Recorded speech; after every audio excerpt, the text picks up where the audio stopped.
Hi viewers, welcome to our channel. ప్రస్తుతం మనతో పాటు దామ బాలాజీ గారు సీనియర్ జర్నలిస్ట్ ఉన్నారు. వారితో ఒకసారి మాట్లాడదాం. సార్ నమస్కారం. నమస్తే. సార్, అవినాష్ రెడ్డికి షాక్ తగిలింది సార్. సుప్రీంకోర్టు ఆయనకి నోటీసులు అయితే జారీ చేసింది. మరి ఆయన బెయిల్ కూడా క్యాన్సిల్ అయ్యే అవకాశం ఉంది, ఆయన అరెస్ట్ అయ్యే ఛాన్సెస్ ఉన్నాయని చెప్పేసి వార్తలు అయితే వినిపిస్తున్నాయి. ఇంతకు ఏ కేసుకు సంబంధించి నోటీసులు అందాయి, మరి ఏం జరిగే అవకాశం ఉంది సార్ ఈ ఇష్యూలో? అవినాష్ రెడ్డికి ఒక షాక్ అని వార్తలు వస్తున్నాయి. సుప్రీంకోర్టు ఆయనకి నోటీసులు ఇష్యూ చేసింది. సో మళ్ళీ వివేకానంద రెడ్డి హత్య కేసులో కదలిక మొదలైంది. అంటే మనకి ఇప్పుడు కూటమి ప్రభుత్వం వచ్చి 5 నెలలు దాటిన తర్వాత దీంట్లో కొంత కదలిక వచ్చింది.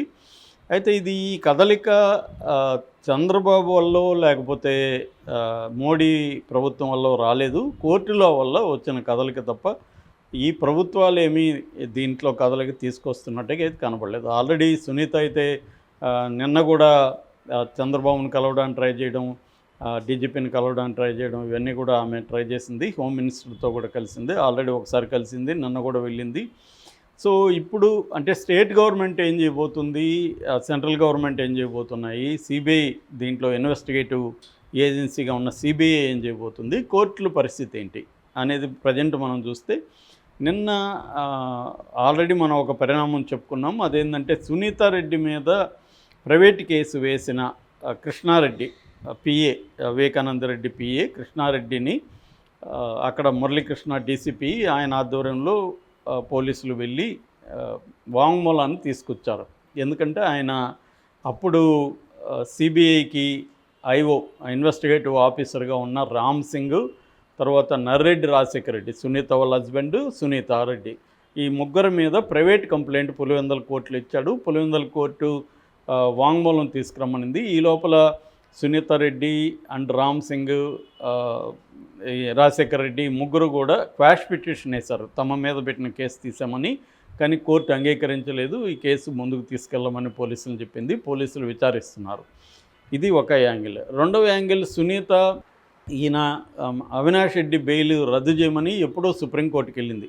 నిజానికి ఎన్నికలకు ముందే వెళ్ళింది, కానీ మన సిద్ధార్థ లోత్రా బిజీగా ఉండడం వల్ల సునీతారెడ్డే పోస్ట్పోన్ చేసింది సుప్రీంకోర్టులో. సో అందువల్ల ఇప్పుడు మళ్ళీ అది నిన్న విచారణకు వచ్చింది. జస్టిస్ సంజీవ్ ఖన్నా బెంచి దాన్ని విచారించింది. అందులో సిద్ధార్థ లోత్రా, సునీతారెడ్డి తరపున సిద్ధార్థ లోత్రా ఆర్గ్యూ చేస్తున్నాడు. సో సిద్ధార్థ లోత్రా ఆర్గ్యూ చేస్తున్నాడంటే చంద్రబాబే ఆమెకి ఫైనాన్స్ చేస్తున్నాడని కూడా ఒక వార్త వచ్చింది. ఎందుకంటే ఆయన గంటకు కోటి తీసుకునే వ్యక్తికి సునీతారెడ్డి ఎందుకు పెట్టుకునిందన్న విమర్శలు కూడా వచ్చాయి. ఏదేమైనా సునీతారెడ్డికి అయితే చంద్రబాబు సపోర్టు ఖచ్చితంగా ఉంది, దాంట్లో డౌట్ లేదు. అందుకనే సిద్ధార్థ లోత్రా ఆర్గ్యూ చేస్తున్నాడు. సో సిద్ధార్థ లోత్రా నిన్న జస్టిస్ సంజీవ్ ఖన్నా దృష్టికి ఏం తీసుకెళ్ళాడంటే 2 విషయాలను తీసుకెళ్ళాడు. ఒకటి, ఈయన సాక్షుల్ని బెదిరిస్తున్నారు. అంటే అవినాష్ రెడ్డికి బెయిలు ఎందుకు రద్దు చేయాలి అని అడిగినప్పుడు వీళ్ళు ఏం చెప్తున్నారంటే, అవినాష్ రెడ్డి బయట ఉండడం వల్ల దీంట్లో ఉన్న సాక్షుల్ని కావచ్చు, ఇతర ముద్దాయిల్ని కావచ్చు అతను బెదిరిస్తున్నాడు అని చెప్పడానికి ఏం చేశారంటే, వీళ్ళు గతంలో దస్తగిరి వేసిన పిటిషన్ను సుప్రీంకోర్టు దృష్టికి తీసుకెళ్లారు. దస్తగిరి ఏం పిటిషన్ వేశాడంటే, తాను 8 నెలలు కడప జైల్లో ఉన్నప్పుడు అక్కడికి డాక్టర్ చైతన్యారెడ్డి అక్కడికి వచ్చాడు. అతను ఎవరంటే ఇందులో 5వ నెంబర్ అక్యూజ్డ్ దేవిరెడ్డి శివశంకర్ రెడ్డి కొడుకు. మామూలుగా మనం చాలాసార్లు చెప్పుకున్నాం, ఇందులో మొత్తం ఇప్పటి వరకు వివేకానంద రెడ్డి హత్య కేసులో 8 మంది నిందితులుగా ఉన్నారు.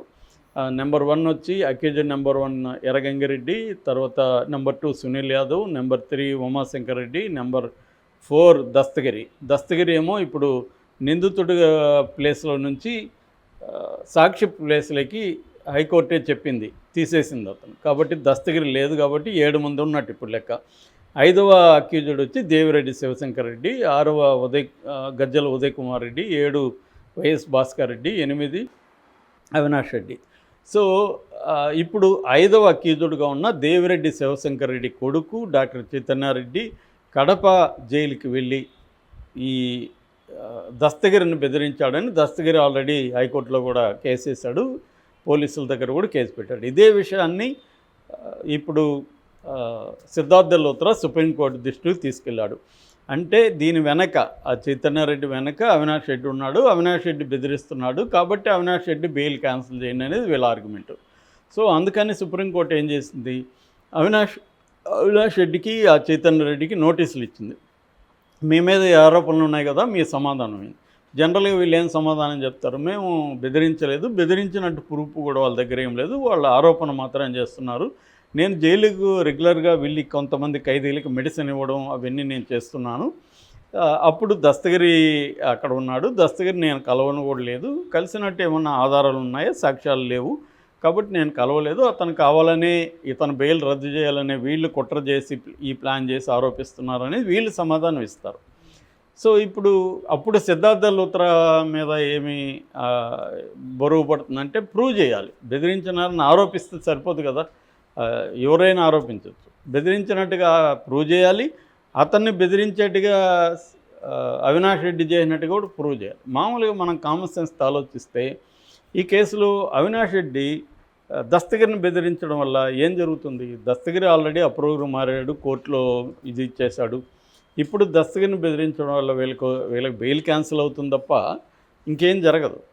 సో కాకపోతే ఏంటంటే బెయిల్ క్యాన్సిల్ చేయడానికి ఇంక వేరే కారణం వీళ్ళ దగ్గర లేదు. అవినాష్ రెడ్డిని జైల్లో పెట్టాలనే సునీత రెడ్డికి ఉన్న గోల్.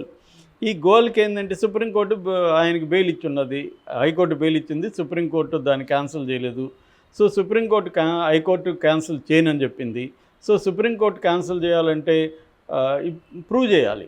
ఏమని చాలాసార్లు సుప్రీంకోర్టు ఏం చెప్పింది, bail is the rule, jail is exception అని చెప్పింది.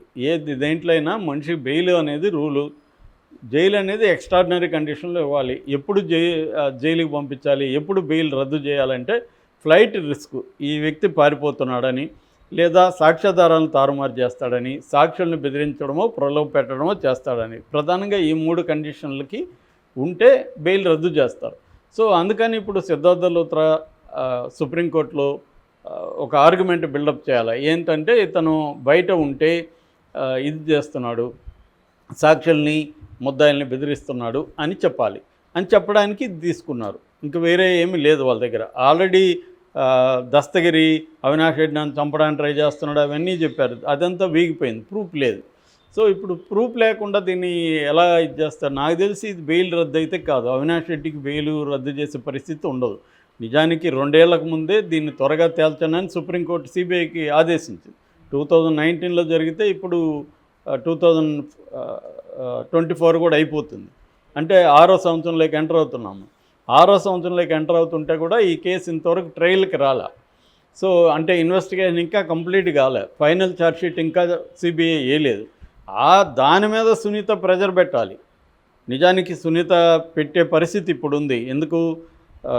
సునీతకి సపోర్ట్ చేస్తున్న చంద్రబాబు ప్రభుత్వం ఉంది, చంద్రబాబు మీద డిపెండ్ అయిన మోడీ ప్రభుత్వం ఉంది. వాళ్ళు అనుకుంటే సిబిఐ త్వరగా దీని మీద ముందుకెళ్ళచ్చు కదా, అది ఎందుకు చేయట్లేదు సునీత కానీ చంద్రబాబు కానీ? అంటే నేను నిన్నే చెప్పాను, వివేకానంద రెడ్డి హత్య కేసులో నిజంగా హంతకులు ఎవరు, వాళ్ళకి శిక్షలు పడాలా అనేది లేదు ఇక్కడ. హంతకులు ఎవరు అందరికీ తెలుసు, దాంట్లో ఇన్వాల్వ్ అయిన వాళ్ళు సునీతకు తెలుసు, చంద్రబాబు తెలుసు, జగన్కి తెలుసు. కానీ వాళ్ళు ఏంటంటే వాళ్ళకి శిక్షలు పడడం అనేది వాళ్ళ క్రైటీరియా కాదు, వాళ్ళ గోల్ కాదు. దీన్ని రాజకీయంగా మనం ఎలా ఉపయోగించుకోవాలని జగను, మనం ఎలా ఉపయోగించుకోవాలని చంద్రబాబు, ఈ ఇద్దరు దాన్ని ఉపయోగించుకోవడానికి మొదటి నుంచి ట్రై చేస్తున్నారు. అందుకనే లేకపోతే ఇంకా పెద్ద పెద్ద మర్డర్లంతా మామూలు పోలీస్ స్టేషన్లే సాల్వ్ చేస్తారు. మనం చూస్తున్నాం కదా, అనేక పోలీస్ కేసులు 4 రోజుల్లో పెట్టేసుకుంటున్నారు. కానీ ఇదేంది మరి, వివేకానంద రెడ్డి లాంటి వాడిని చంపితే సిబిఐ లాంటి బ్రహ్మాండమైన గొప్ప ఆర్గనైజేషను, ఇన్వెస్టిగేటివ్ ఏజెన్సీ చేస్తుంటే 6 ఏళ్ళుగా ఇప్పటికీ కేసు తగ్గలేదంటే అర్థం ఏంటి? ఎవరికైనా అందరికీ అర్థమవుతుంది కదా. ఇది క్లియర్గా ఇదేంటంటే కేసు తెగాలని వాళ్ళకి లేదు. ఇప్పుడు జగన్ మీద 11 ఏళ్ళుగా బెయిల్ మీద ఉన్నాడంటే జగన్ మీద కేసులు తెగకూడదు అనేది మోడీకి ఉన్న అండర్స్టాండింగ్. సో మోడీ అనుకుంటే త్వరగా తెగిపోతాయి, శశికళని త్వరగా జైల్లోకి పెట్టాలనుకుంటే పెట్టేయలేదా? సో ఆయన ఎవరు, మన లల్లు ప్రసాద్ యాదవ్ జైల్లో పెట్టలేదా? వాళ్ళు అనుకుంటే త్వరగా కేసులు ముందుకు వస్తాయి. రాహుల్ గాంధీ ఇమీడియట్గా 2 ఏళ్ళు జైలు శిక్ష వేయించలేదా మోడీ రాహుల్ గాంధీకి? సో ఇక్కడ ఏంటంటే ఇక్కడ ప్రతిదీ రాజకీయమే, హత్యలైనా ఆత్మహత్యలైనా అన్ని రాజకీయాల మన దేశంలో. కానిదేది లేదు, రాజకీయం కానిదేది లేదు. ఇదైతే క్లియర్గా ఇటు జగన్ దీన్ని రాజకీయంగా వాడుకున్నాడు, చంద్రబాబు వాడుకుంటున్నాడు.